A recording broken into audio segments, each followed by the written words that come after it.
Alhamdulillah. Wassalatu wassalamu ala Rasulillah Muhammad ibn Abdillah wa ala alihi wa sahbihi wa man walah.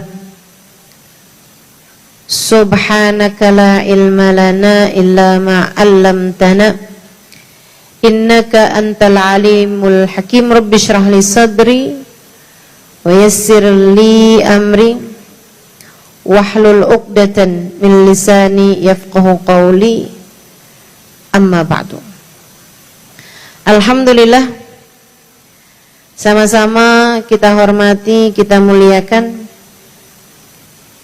segenap keluarga besar Graha Lila Semesta, Ibu Lila Wirawati beserta segenap keluarganya. Kita doakan semoga senantiasa dalam limpahan rahmat ridha Allah SWT.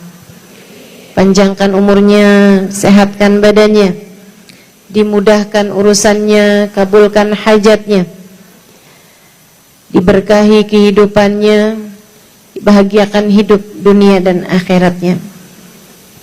Para syarifah, para ibu nyai, pimpinan-pimpinan pondok pesantren, pimpinan-pimpinan majelis ta'lim, para ustadzah, kita doakan semoga selalu dalam limpahan rahmat ridha Allah SWT, dalam lindungan dan bimbingan Allah SWT, serta tentu saja semua yang hadir di majelis ini, baik ibu-ibu, kakak-kakak, adik-adik, anak-anak, yang semoga semuanya dirahmati Allah, disayang Allah, dibahagiakan Allah, disayang Rasulullah, disyafaati Rasulullah Sayyidina Muhammad sallallahu alaihi wasallam, insyaallah.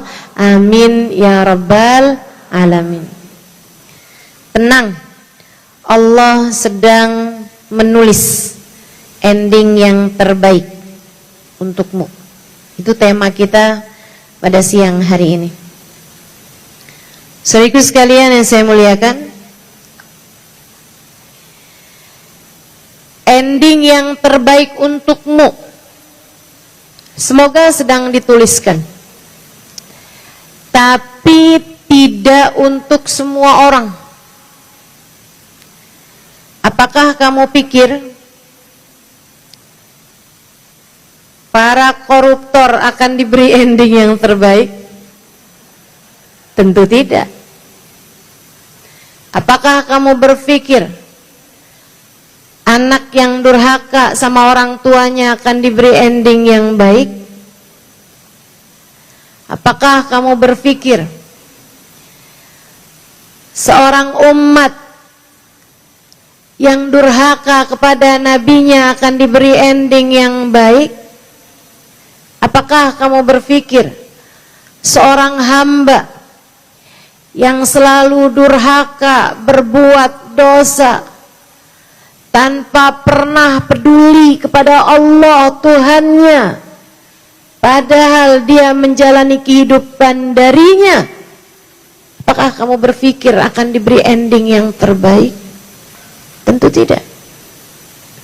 Karenanya, tenang, Allah sedang menuliskan ending yang terbaik untukmu, tidak untuk semua orang. Ucapan ini hanyalah ditujukan untuk seseorang yang menjalani kehidupan dengan cara yang terbaik. Seperti mana kamu menanam, itu pula lah yang akan kamu tuai. Seperti apa kamu menabur benih, itu pula lah yang akan kamu panen.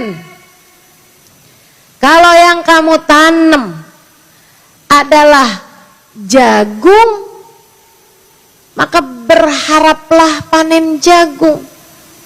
Tentu Allah tidak akan kasih kamu panen pare misalnya. Yang ditanam jagung, yang tumbuh jagung. Kama tadin tudan. Sebagaimana kamu berbuat, seperti itu pula lah kamu akan dibalas. In ahsantum, kata Allah, ahsantum li anfusikum. Kalau kamu berbuat baik, sejatinya kamu sedang berbuat baik buat dirimu sendiri. Siapa yang berbuat buruk, sejatinya dia pun juga sedang berbuat buruk kepada dirinya sendiri. Maka berharaplah ending yang baik jika kamu selama ini sudah berbuat baik. Dan jangan berharap endingmu baik jika selama ini yang kamu lakukan bukan sesuatu yang baik. Benerin jalannya, maka berharaplah sampai. Kalau bahkan jalan aja nggak mulai-mulai, bagaimana mungkin kamu bisa berharap sampai? Kan begitu? Jalan dulu, baru ngarep sampai. Kalau jalan aja enggak, gimana mau ngarep sampai? Doain ya, mudah-mudahan panen beras saya berhasil. Emang kamu punya sawah? Enggak. Oh, kamu nanem di sawah orang? Enggak. Ya doain aja, pokoknya biar saya dapat panenan beras. Lah kalau enggak nanem, gimana mau panen? Kamu berharap ending yang baik kalau kamu selama ini melakukan sesuatu yang baik. Kalau kamu bahkan tidak melakukan kebaikan atau baru niat aja tapi nggak kerjain, ya gimana bisa berharap sesuatu tersebut punya hasil yang baik?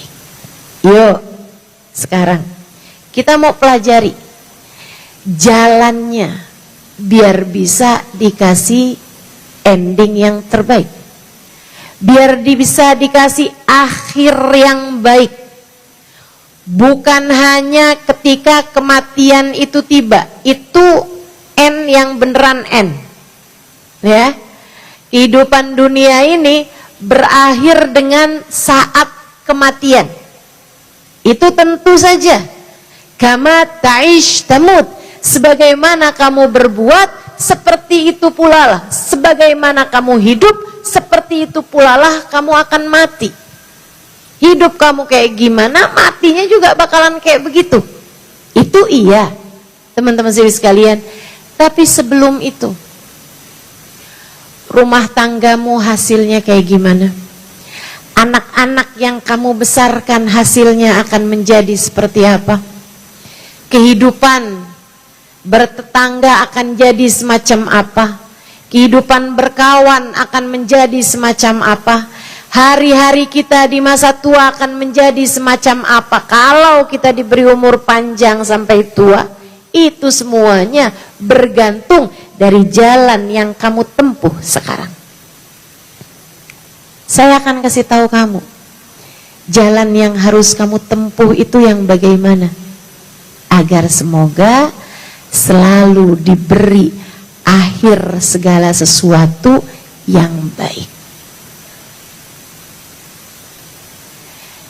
Jalannya mesti dibenerin, kan begitu? Biar nanti hasilnya juga bagus, biar nyampe. Apa aja nih yang mesti dibenerin? Satu, benerin niat. Niat hidupmu mesti bener, teman-teman. Niat hidupnya mesti bener. Orang yang hidup di dunia cuman buat nyari seneng,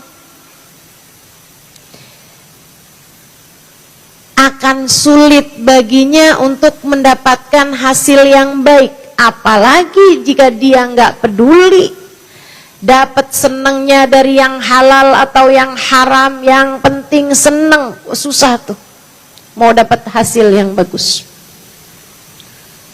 Kalau kamu kepengen hidupmu dalam keadaan baik dan diberi hasil yang terbaik, Yang pertama kamu mesti benerin adalah benerin niat.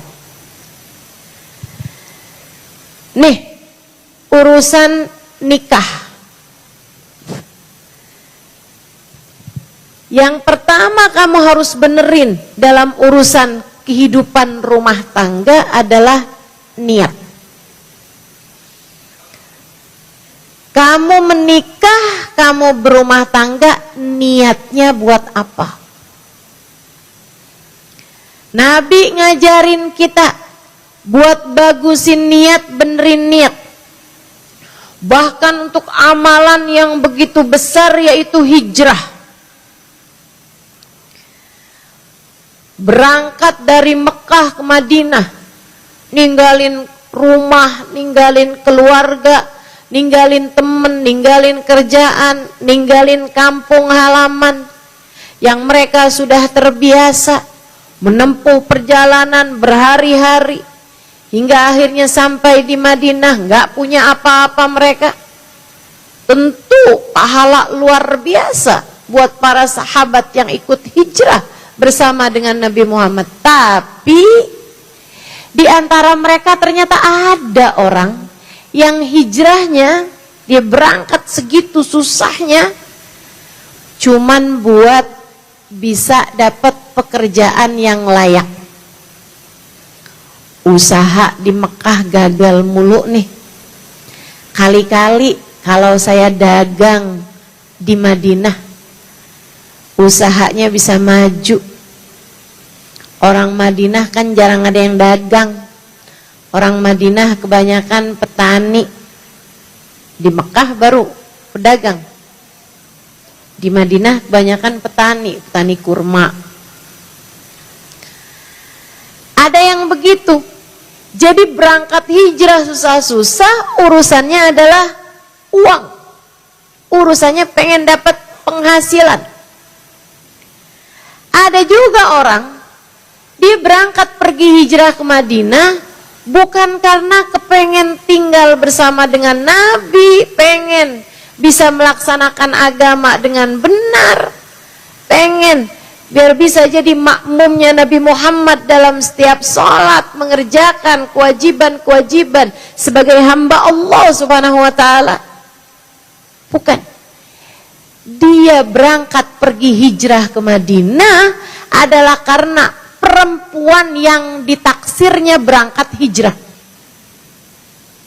Namanya Ummu Gais. Dia pun berangkat.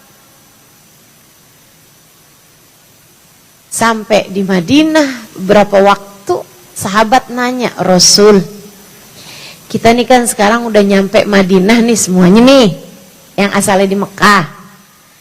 Tapi ternyata nggak semuanya hijrahnya karena Allah, karena Rasulullah.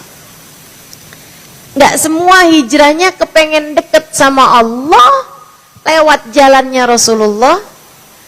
Nggak semua hijrahnya karena mencintaimu, mencintai Allah. Nggak semua begitu, wahai Rasul. Ada yang hijrahnya karena pengen duit, ada yang hijrahnya karena naksir perempuan. Apakah sama nilai kami, wahai Rasulullah? Nabi kemudian menyampaikan hadisnya yang sangat terkenal, salah satu dari pilar-pilar dalam agama Islam. Kata Nabi Muhammad, innamal a'malu binniyat wa innamal likulli imri'in ma nawa. Faman kanat hijratuhu lid-dunya yusibuha, faman kanat hijratuhu ila Allah wa rasulih fa hijratuhu ila Allah wa rasulih, wa man kanat hijratuhu lid-dunya yusibuha au imra'atin yankihuha fa hijratuhu ila ma hajara ilaih. Segala perbuatan tergantung dari niatnya, kata Nabi. Dan setiap orang bakal diberi sesuai dengan niatnya.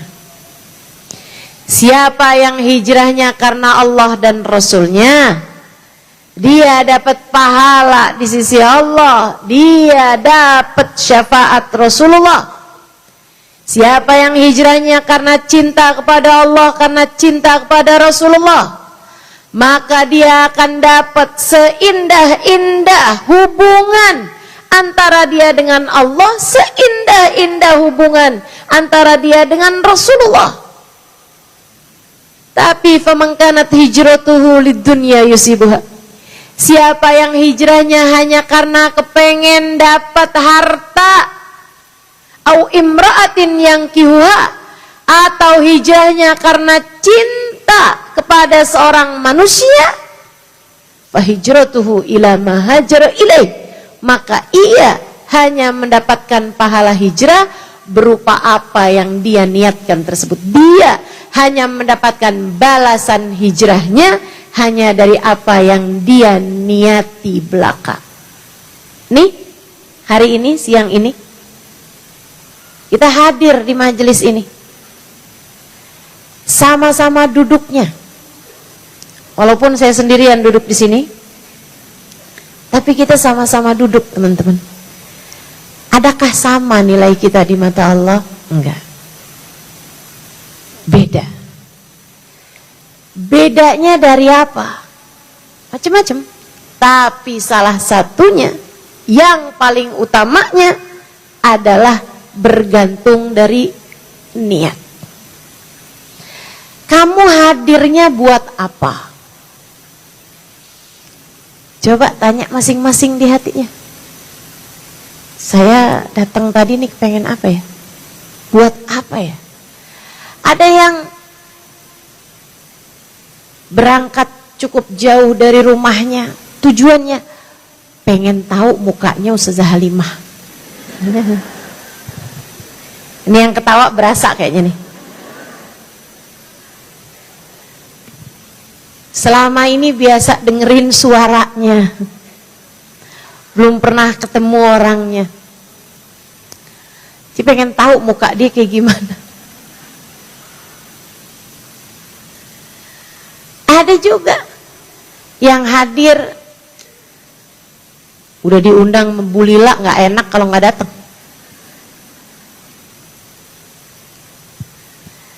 Ada juga yang memang datangnya pengen mendapatkan ilmu yang manfaat.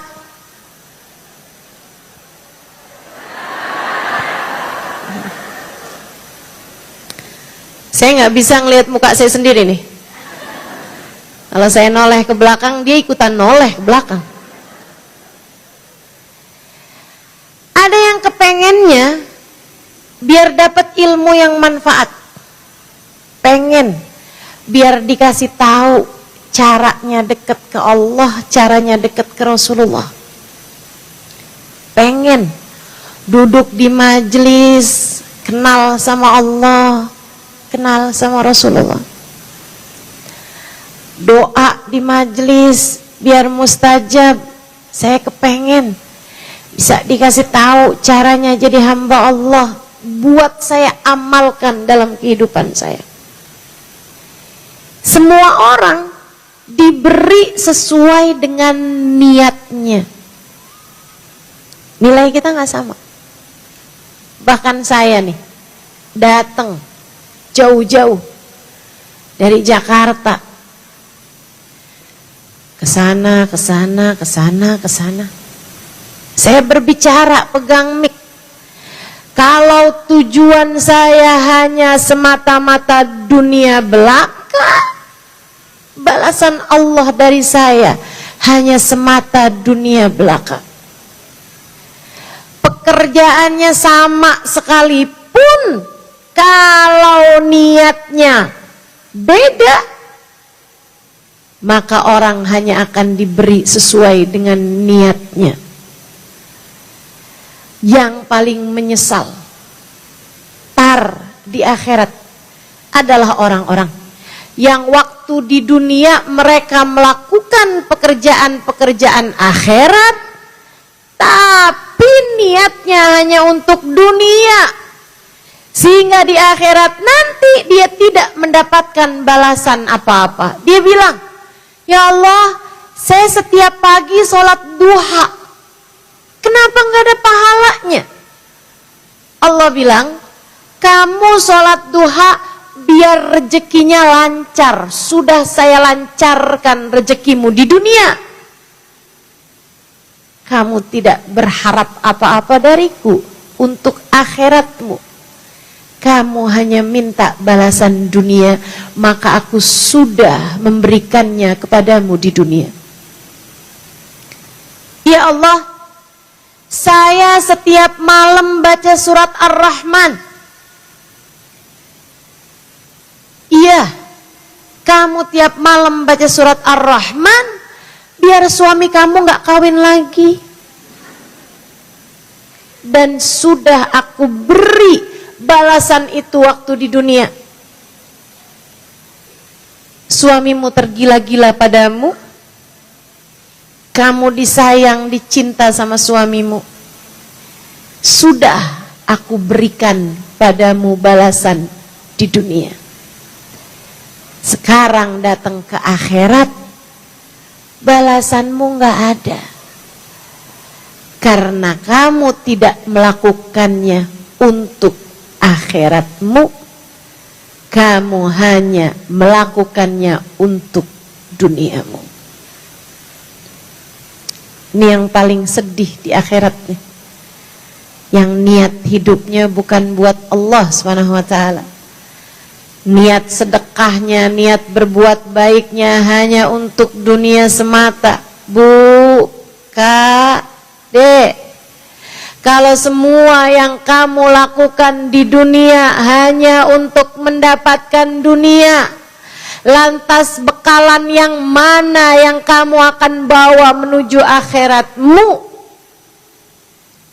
Kalau semua ibadah yang kamu lakukan di dunia hanya untuk mendapatkan dunia, menurut kamu bekal yang mana yang akan kamu bawa untuk menuju akhiratmu itu?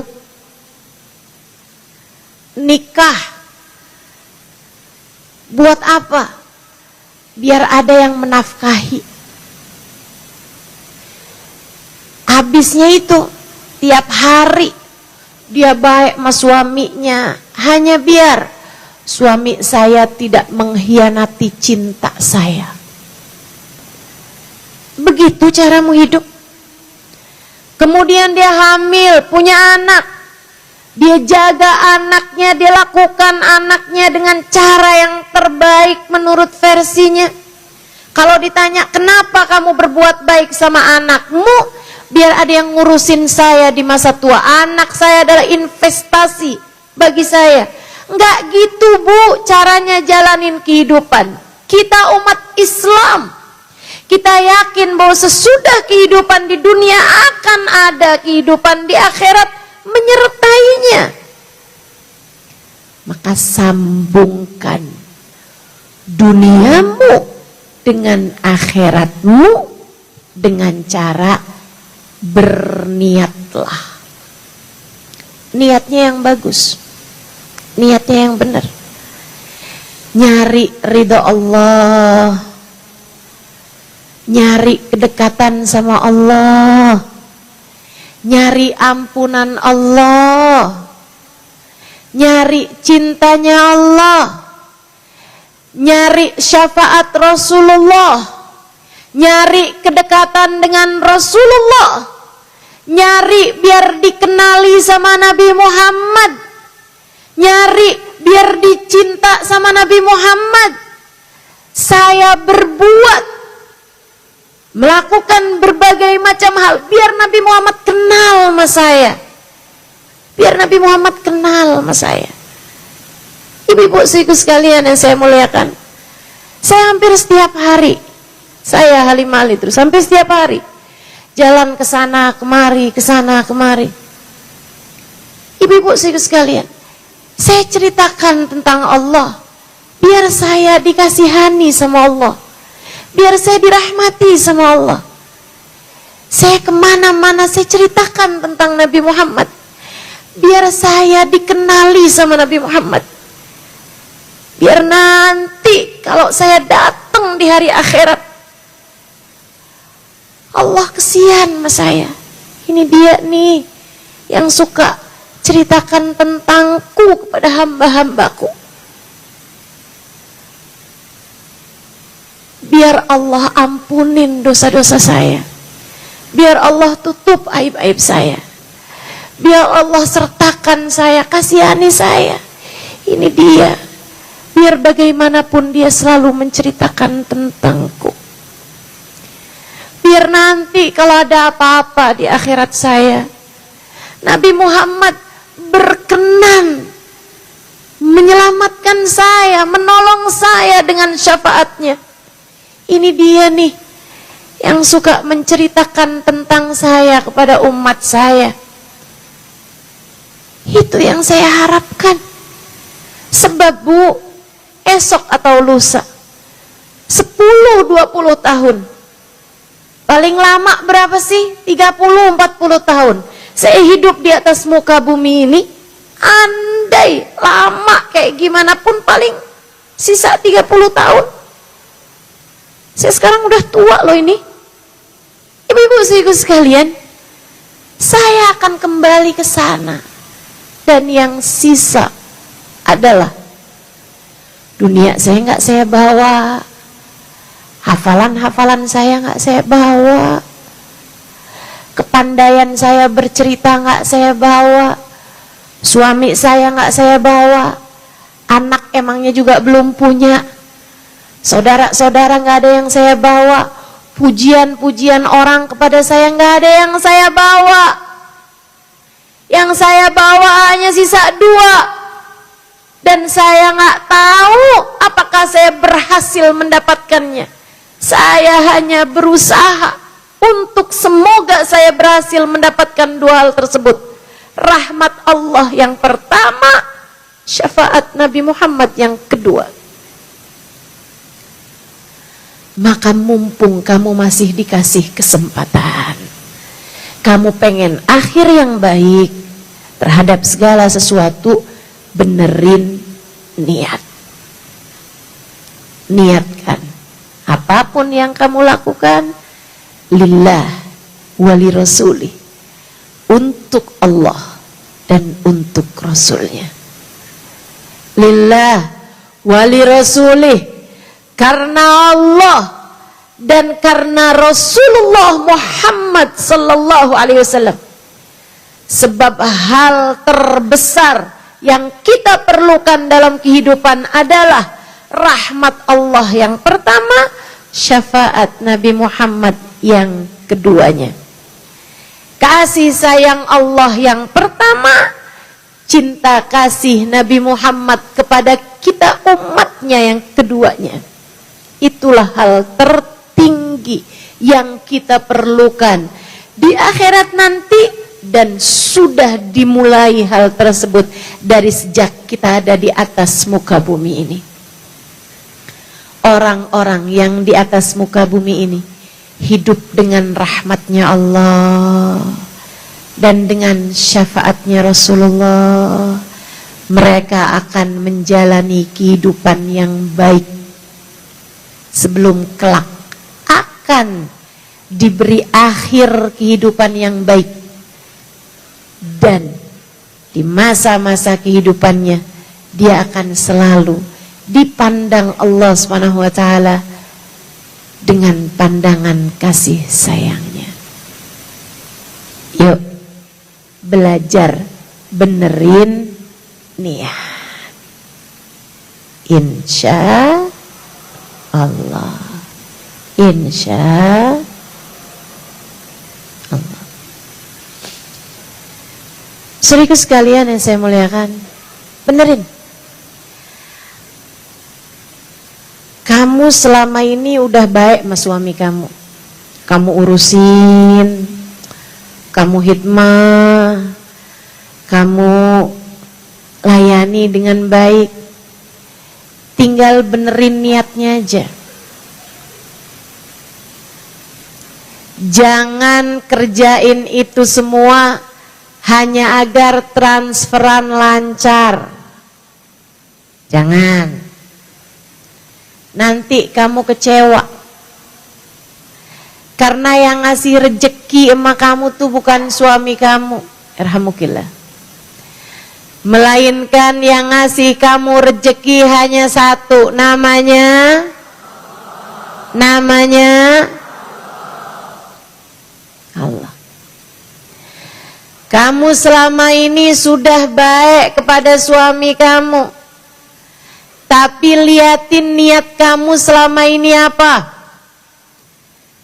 Jangan sampai kamu selama ini berbuat baik pada suamimu, niat kamu hanya agar suami kamu tidak berpaling hati darimu dan tidak buka cabang tempat lain. Jangan. Nanti kamu kecewa. Ada berapa banyak perempuan yang berkata, kurang apa saya ustazah? Saya ini udah baik sama suami saya. Saya ini ustazah, udah dandan, udah cantik, udah saya masakin suami saya. Rumah saya bersihin, anak saya urusin, suami saya layanin.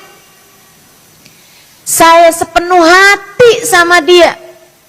Ternyata dia, jangankan sepenuh hati, separuh hati aja enggak ustazah. Cintanya berpaling, kesangkut kain janda belakang rumah.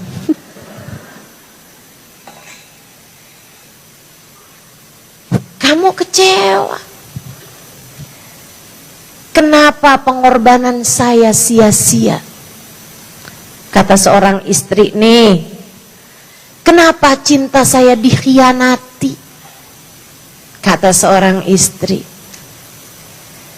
sekarang waktunya nih, saya kasih tahu sama istri-istri yang ada di sini, benerin niat. Waktunya membenahi niatmu. Kamu kerjakan kebaikan kepada suamimu, bukan berharap sesuatu datangnya dari suamimu, bukan. Kalaupun itu ada, anggaplah itu sebagai bonus saja. Tapi niat utamanya adalah lillahi wali rasulih. Saya mau nyari ridhonya Allah. Saya mau nyari cinta dan sayangnya Nabi Muhammad.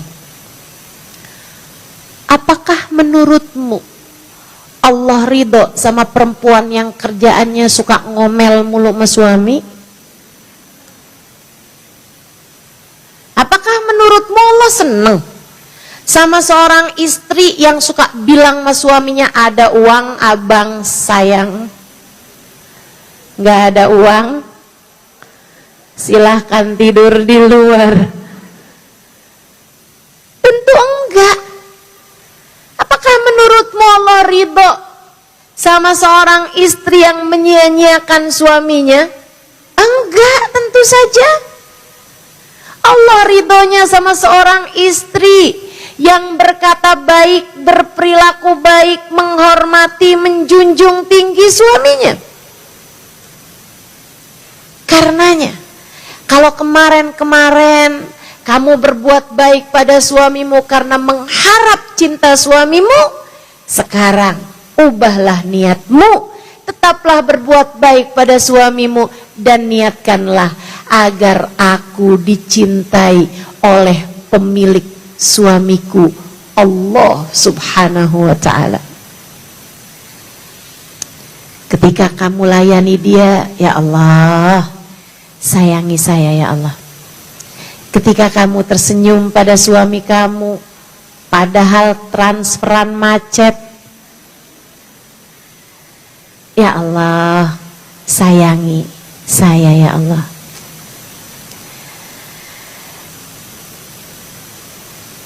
Fanduri ilaih, kata Nabi Muhammad, perhatikan betul bagaimana caramu memperlakukan suamimu.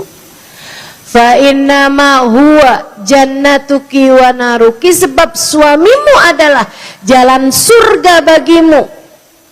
Ketika kamu memuliakan dia, jalan neraka bagimu. ketika kamu menyia-nyiakan dia. Nabi udah ngasih tahu, ibadah kamu tuh, ibadah kamu. Kamu jadi istri yang salehah adalah ibadah kamu. Maka kerjakan ibadah itu dengan baik, akan membawamu ke surga. Ayyuma imra'atin qalat li zawjiha ma ra'ait fika khairan qat tahwi biha fi nari jahannam sab'ina kharifa. Kalau ada seorang perempuan berkata kepada suaminya, "Duh, Mas, sepanjang hidup sama kamu sengsara mulu. Kamu gak pernah berbuat baik pada saya. Kamu selalu menyengsarakan hidup saya. Kapan sih kamu tuh gak bikin susah saya?" Kalau ada perempuan berkata semacam itu pada suaminya, Nabi Muhammad mengatakan dia dengan ucapannya terjerumus neraka jahanam 70 tahun lamanya. Maka urusan bagaimana kamu menghadapi suamimu adalah urusanmu dengan Allah. Adalah urusanmu dengan Allah. Bagusin niat. Kamu nyari dengan baktimu kepada suamimu, dengan kamu berbuat baik pada suamimu, kamu nyari syafaatnya Nabi Muhammad, nyari kasih sayangnya Nabi Muhammad kepadamu. Bu, Nabi di akhirat nanti akan ada umat di belakangnya. Simak baik-baik ucapan saya. Nanti di hari akhirat Nabi akan menggiring umatnya, Katanya Nabi Muhammad, Adam wa man dunahu tahta liwa'i yaumal qiyamah. Nabi Adam dan nabi-nabi yang sesudahnya hanya akan berada di belakang benderaku di hari akhirat. Yang Allah cerita, minan nabiyyina wasiddiqina wasyuhada'i wassalihin. Paling depan para nabi, Nabi Muhammad yang nomor satunya yang pegang benderanya. Di belakang Nabi Muhammad ada para nabi, di belakangnya para nabi ada para wali siddiqin yang serius hubungannya pada Allah Subhanahu wa taala. Di belakangnya para wali ada syuhada, para pejuang-pejuang di jalan Allah. Wa min dimnihim al-ulama, di antara mereka yaitu para ulama-ulamanya Allah, pejuang-pejuang di jalan Allah Subhanahu wa taala. Di belakangnya para pejuang ada orang-orang saleh. Ada orang-orang saleh, laki-laki dan perempuan. Saudariku sekalian yang saya muliakan, ini rombongannya Nabi Muhammad. Kalau kamu sewaktu hidup di dunia, kerjaan kamu tidak menjadi seorang istri yang solehah, khawatir di akhirat kamu gak masuk dalam rombongannya Nabi Muhammad. Khawatir di akhirat kamu terhalang, tertinggal untuk bisa ada dalam rombongan Nabi Muhammad. Menurutmu pantas istri yang hatinya berkhianat dari suaminya, malam-malam saat suaminya udah tidur dia malah WhatsAppan dengan laki-laki lain, untuk kemudian dia nanya, tadi udah makan belum?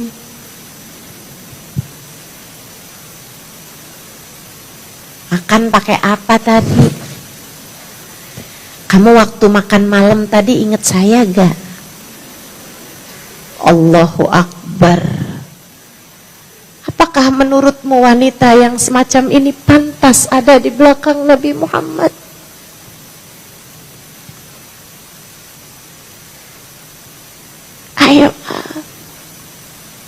Ayolah. Perempuan yang kalau ngomong sama suaminya kasar luar biasa, tapi kalau ngomong sama laki-laki yang lain lembutnya luar biasa. Kalau ketemu sama anaknya, ya ampun, kalimatnya kasar, omelannya menyakiti hati. Padahal suaminya dan anaknya adalah umat Nabi Muhammad. Nabi Muhammad sayang sama mereka. Apakah menurutmu wanita yang semacam ini pantas berada dalam rombongan Nabi Muhammad? Tentu tidak.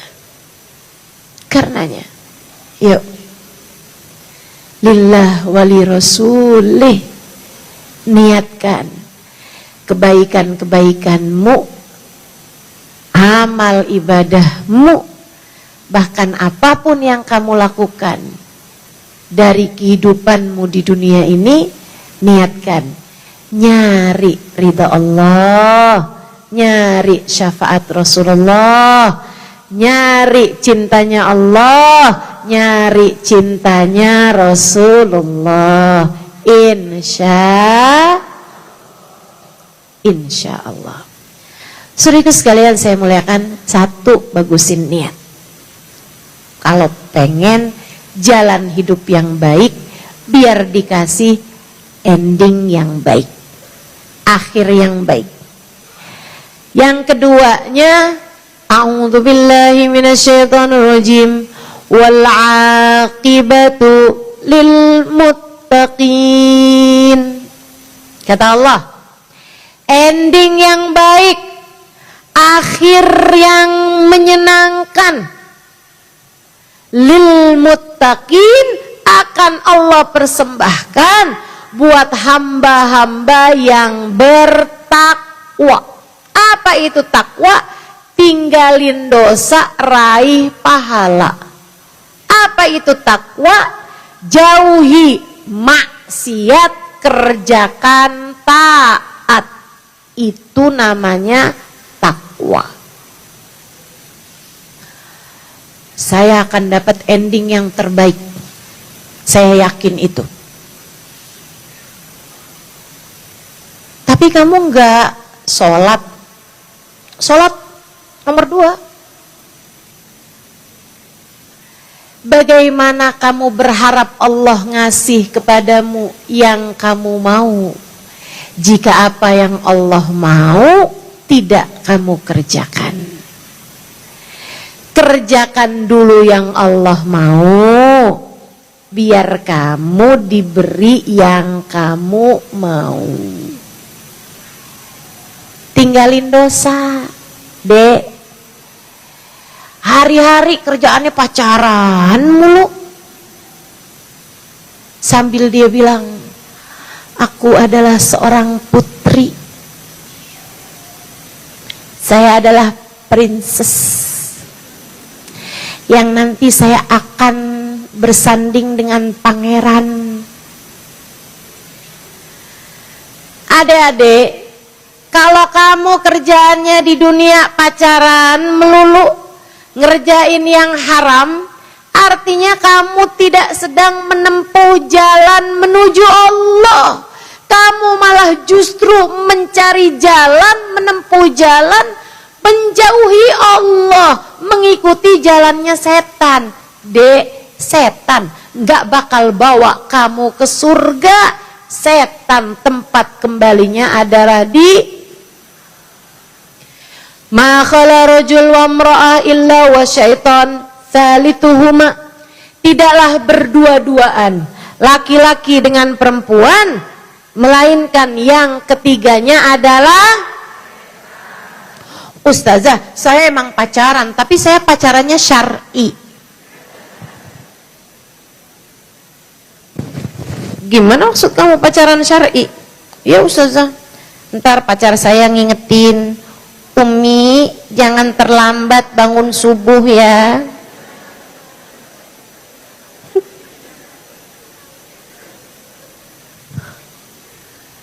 Pacaran syar'i katanya. Itu kayak ada orang bilang, ini memang, mohon maaf, ini memang babi ya, tapi ini halal. Kok bisa halal? Babinya disunat. Jadi halal gitu. Nggak ada ceritanya teman-teman. Kalau udah laki-laki sama perempuan tidak dalam bingkai pernikahan, maka hukumnya adalah haram. Haram mana yang bisa bawa kamu ke surga? Haram mana yang bisa bawa kamu kepada ridha Allah Subhanahu wa taala? Pacaran hanya akan mendekatkanmu kepada zina, Dek. Dan Allah Subhanahu wa taala mengatakan, innahu kana fahishatan wa sa'a sabila. Zina itu adalah hal yang menjijikkan. Maka meski orang sedunia mengatakan bahwa itu adalah sesuatu yang indah, jangan percaya sesudah Allah mengatakan kepada kita dalam ayat Qur'annya, innahu kana fahisyah, sesungguhnya zina itu adalah hal yang sangat menjijikkan. Wa sa'a sabila, seburuk-buruk jalan, seburuk-buruk pilihan, jangan dipilih, tinggalin. Saya sih kalau bilang nih sama adik-adik nih ya, Dek, kalau kamu sekarang punya pacar, putus aja. Putus aja. Serius saya bilang. Daripada kamu putus dari Nabi Muhammad. Lebih baik kamu putus dengan yang haram. Saya khawatir kamu putus dari Nabi Muhammad. Kita punya seindah-indah hubungan dengan Nabi Muhammad. Kita punya seindah-indah jalinan antara kita dengan Nabi Muhammad. Tapi Nabi Muhammad bilang, la yazni zani hina yazni wa huwa mu'min. Orang yang berzina, dia nggak taubat, dia terus berzina, nggak taubat, dia terus berzina sampai dia mati, belum taubat dari perbuatannya, dia tidak akan mati dengan membawa iman. La yazni zani hina yazni wa huwa mu'min. Kalau kamu sampai mati nggak bawa iman, artinya kamu putus dari Nabi Muhammad. Siapa yang kamu harapkan dapat memberikan padamu syafaat kalau Nabi Muhammad putus darimu itu? Jangan, Dek. Jangan, Kak. Jangan. Tinggalin dosa. Tinggalin dosa. Ustazah, saya mau pacaran, Ustazah nggak sampai zina. Wala tattabi'u khutuwatish, jangan kamu ikuti langkah demi langkahnya setan. Jangan diikutin. Ini bulan Maulid, bulan paling enak buat mendekati Nabi Muhammad. Guru saya bilang begitu. Bulan yang paling cepat mendekatkanmu dengan bagindamu Nabi besar Muhammad. Kalau kamu jadi umat pengen dekat sama Nabi Muhammad, pengen dapat syafaat Nabi Muhammad, pengen di akhirat nanti Allah izinkan matamu memandang indah wajahnya. Kalau kamu ingin di akhirat nanti telingamu bisa mendengar indah suaranya. Kalau kamu berharap di akhirat nanti lisanmu bisa mengucapkan salam langsung di hadapannya. Kalau kamu berharap kaki kamu bisa melangkah di belakangnya dalam rombongannya. Apalagi kalau kamu berharap bersalaman, bersentuhan kulit dengan Nabi Muhammad. yang kabarnya itu akan Allah berikan kepada umat Nabi Muhammad sallallahu alaihi wasallam. Kalau kamu bahkan kepengen hidung kamu bisa mencium wanginya Nabi Muhammad, tinggalin yang haram. Tinggalin yang haram. Yang haram bukan jalannya Nabi Muhammad. Yang haram hanya akan membuatmu semakin jauh dari Nabi Muhammad. Putuslah kepada segala dosa. Putuslah dari segala dosa agar kamu bisa tersambung hati dengan kekasih Allah, baginda Nabi Muhammad sallallahu alaihi wasallam. Apapun aja bentuk dosamu, Bu. Kamu mungkin gak zina, jangan deket-deket riba. Mentang-mentang saudara kamu kebeli iPhone baru, kamu pun juga gak punya duit, akhirnya pinjol. Ada tuh yang kayak begitu. Di Kediri sini ada? Ada? Kepengen apa-apa akhirnya terjebak pinjaman online. Ada yang begitu? Ada? Mana orangnya coba? Jangan. Udah, ibu-ibu serius sekalian, jangan mau-maunya tertarik sama yang haram. Tinggalin dosa. Tinggalin dosa. Dosa hanya akan membuatmu jauh dari ridha Allah, jauh dari Rasulullah, yang akhirnya kamu gak akan diberi akhir yang baik. Mudah-mudahan Allah jaga kita semuanya. Amin. Kerjain taat, sholat jagain, ibadah jagain, kan begitu? Insya jalan terakhir kalau kamu kepengen diberi akhir yang terbaik dalam segala macam urusan. Yang pertama tadi apa? Yang kedua apa tadi? Takwa itu terdiri dari dua hal. Yang pertama apa? Tinggalin dosa. Yang kedua apa? Kerjain taat, kerjain ibadahmu pada Allah Subhanahu wa taala.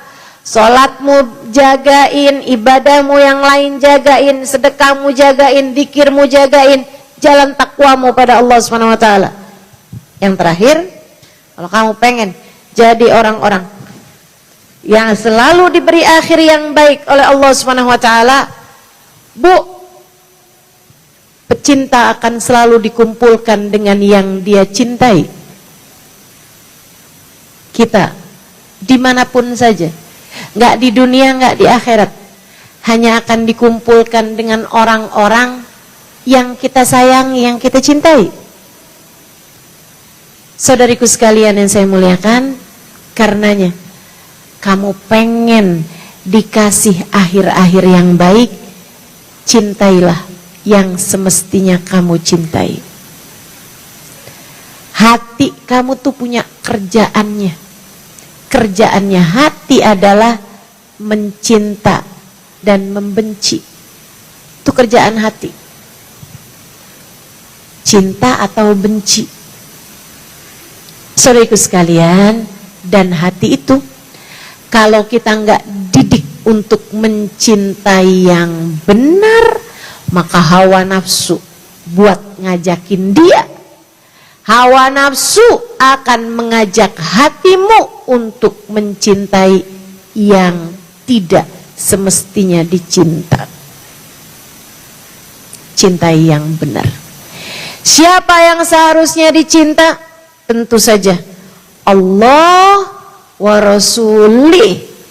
Cintai Allah, cintai Rasulullah. Cintai Allah. Ahibbullah lima yaghdukum bihi min ni'amih. Katanya Nabi Muhammad, cintai Allah sebab Allah telah mencukupimu dengan segala kenikmatan darinya. Bu, cintai Allah. Yang ngasih kamu mata itu Allah. Cintai Allah yang ngasih kamu kulit, yang ngasih kamu hidung, bibir, rambut.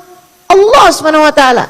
Cintai Allah yang memberi rizki kepadamu. Cintai Allah SWT yang telah memberikan kehidupan padamu. Cintai Allah yang sudah menganugerahkan kepadamu iman dalam hati kamu, memilihmu untuk beriman kepadanya. Wa ahibbuni lihubbillah. Kata Nabi Muhammad, cintai aku karena cinta kalian kepada Allah. Cintai Nabi Muhammad. Kenapa? Sebab Allah tidak pernah mencintai makhluk lebih daripada cinta Allah kepada Nabi Muhammad. Allah tidak pernah mencintai siapapun lebih daripada cintanya Allah kepada baginda kita Nabi besar Muhammad.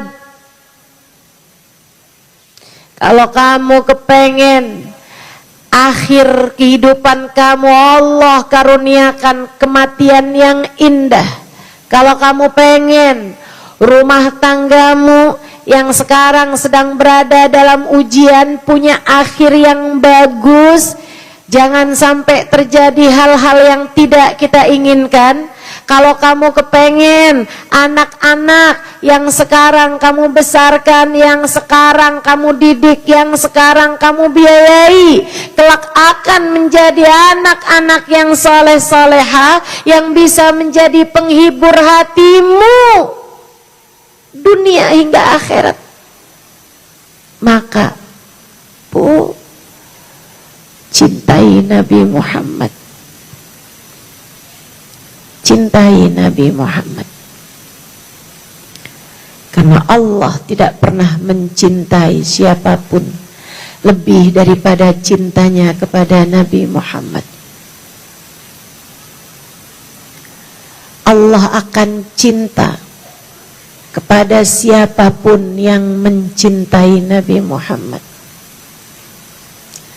Apalagi di zaman akhir semacam ini, kita nih sama dosa ngerjainnya udah pasti, ampunannya belum tentu. Betul? Punya dosa? Punya apa banyak? Banyak aja apa banyak banget? Saudariku sekalian yang saya muliakan, dosanya udah tentu, ampunannya belum tentu. Dosanya udah pasti nih, udah kita kerjain, ampunannya belum tentu. Saudariku sekalian yang saya muliakan, karenanya selain daripada kita dekati Allah, kita dekati manusia paling tercinta di sisi Allah. Pembela kita, Nabi kita Muhammad. Pembela kita, Sayyiduna Muhammad. Ibu, saya ceritain. Satu hari saya diundang untuk memberikan semacam daurah pesantren kilat, tapi nggak kilat-kilat amat sih, kayak belajar selama 2 minggu gitu di tahun 2003. Saya diundang memberikan kajian selama kurang lebih 2 minggu di madras, sebuah majelis taklim yang dibangun oleh Hubabah Bahiyah, seorang perempuan sangat solehah, guru saya, sekaligus juga gurunya guru saya, gurunya Hubabah. Hubabah Nur punya guru, salah satu gurunya adalah Hubabah Bahiyah ini. Beliau mengundang saya memberikan kajian selama 2 minggu di kota beliau, bernama Salalah, di negara Oman.